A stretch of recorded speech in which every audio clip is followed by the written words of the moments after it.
Metro Sprinter, Founder Jaime Chile, please.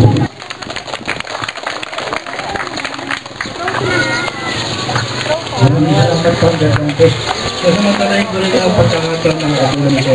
Itong bigay na pagkakataon na kami, yung mga Pilipino, ay makapunta sa mga lugar na katulad nito. So, napakaganda ng ating kalikasan dito. At sana, sinabi natin kanina na ating paglumipa ay para malasakit tayo sa ating mga kapwa, dagdag na rin po ang pagmamalas sa pilihan sa kalikasan. Kasi po, kami lang natin ng Masang Pilipino, tayo pala ay nag-uumpisang magbuo ng isang grupo. Hindi lang isang grupo, maliit ang grupo, pagbilang sa kayong grupo na tayo ay kailanganin, hindi lang dito sa Pilipinas, kundi sa buong mundo. Kailangan lang natin umpisahan. At kung kaya mo ito, katulad ng mga dating kasamahan, hindi pa rin yata ang aming proyektong alam. Para ho medyo ito po sila. Ngayon, magkakaroon ko kami ng General Assembly sa ngayon, ilang nagkalaman nasa ano namin na natin po kayo lahat para pag-usapan natin para tayo at mga pagkakatay. Maraming pong salamat po sa inyo.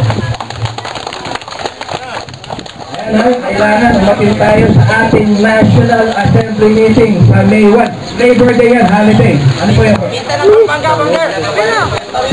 Banger, kami! Ibig sabihin, imbis na kayo pumunta ro, kami lahat na lang ang pumunta rito. Okay lang po ba yun? I-arrange po natin yan. Lahat po kayo, lahat ng merong cellphone number, makakatanggap po kayo ng mga memorandum sa isang tao lang. Iiwasan natin ang misinformation. Pagka po hindi galing sa akin ang memorandum, hindi po nyo dapat pakinggan. Iisa lang po ang nagbibigay ng official memorandum, ang inyong lingkod lang po. Ngayon, para sa inspirational message, mula sa ating National Chairman ng Guardians ng Masang Pilipino, Chairman ng Stop Global Warming Foundation, Supremo Danilo Bungo Torres.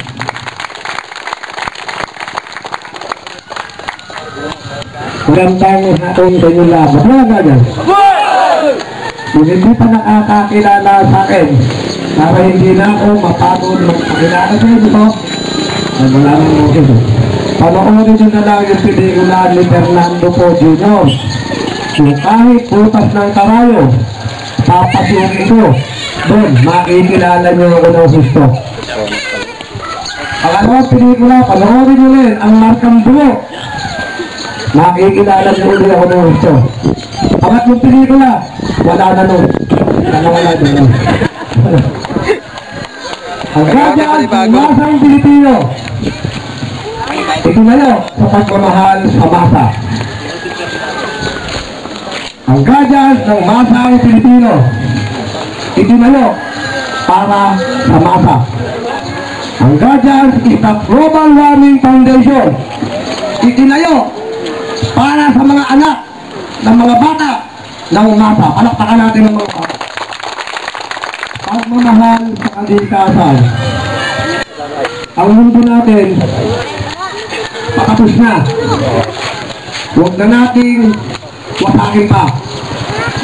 Ang mundo natin pawakas na. Huwag na natin sirain pa. Ano ang dapat?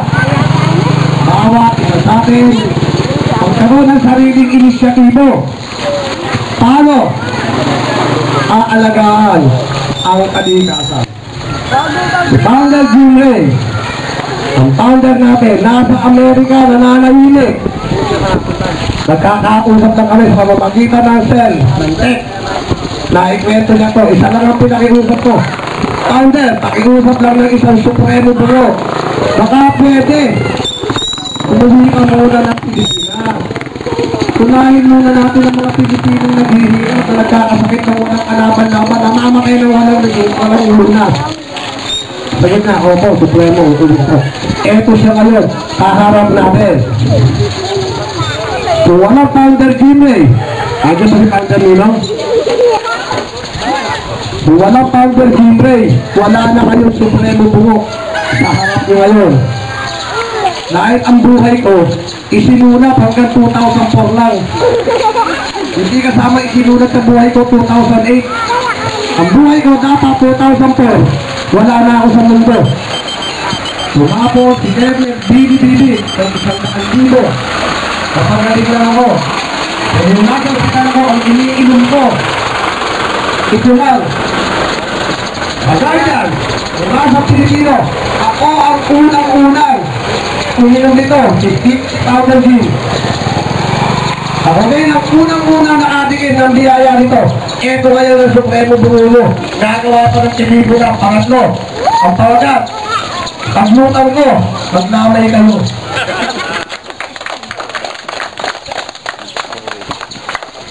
Kaya isinasabi ko sa inyo yan, hindi business ko eh. Ako mismo. Kaya nga, inahamon ko kahit sino sa inyo. Pag nakabili kayo sa butikan niya, nakabili kayo sa kesken niya o saan pa man, maliban sa atin. Papuputol ko pagkalalaki ko para tumigil na pagdami ng lahi ko. Yan naman ang hamon ko sa inyo. Dahil, ako nga ang sumubok eh. Kaya ang ginagawa namin ngayon, nagpapaseminar kami. Pag may sakit ka, paiinumin ka namin yan. Kung ano mabuti nangyari sa'yo, sabihin mo. Word of mouth. Ang salita mo na naging karanasan mo, mas paniniwalaan ng tao. Kesa sa salita mo na dinaan lang sa hangin. Kaya ito, kung sino ang susubok, wala tayong problema dyan. Bahala si Founder natin dyan. Ang higit na lahat, ang masasabi ko lang sa inyo, ang pinakamahalaga sa sangkap ng isang matibay na organisasyon, ang kagalangan, ang respeto, at pagsunod. Yan ang pinakamahalaga sa sangkap ng matibay na organisasyon. Maliwala ang isang magaling na padre, maliwala ang isang founder padre. Kung kayo mga nasa baba, hindi sinusunod ang dapat sundin. Kung ano gagawin mo sa founder mo, mangyayari sa'yo sa nakaming na panahon. Gusto nyo, galangin kayo, di yung magagaling na ganyan. Galangin nyo ang namumuno sa inyo rito. Bilang magaling na ganyan. Kaya kung maasa kami, nasutuhan tayo. Gagalangin namin kayo. Galangin nyo kami. Paano nyo kami gagalangin? Galangin nyo, sundin nyo kung ang ulo-utos ng founder nyo. Dahil ang inuutos sa inyo ni Founder Padre, sa amin ang gagaling. Pag hindi nyo sa sinunod, kami ang hindi nyo sinunod. Pag binastos nyo siya, kami ang binastos nyo. Kami ang naglagay sa kanya. Kung paano natin kayo inilagay, ano ngayon. Paliwanag ba? Kaya umaasa kami. Magbibigay tayo. Mabuhay ang ganyan!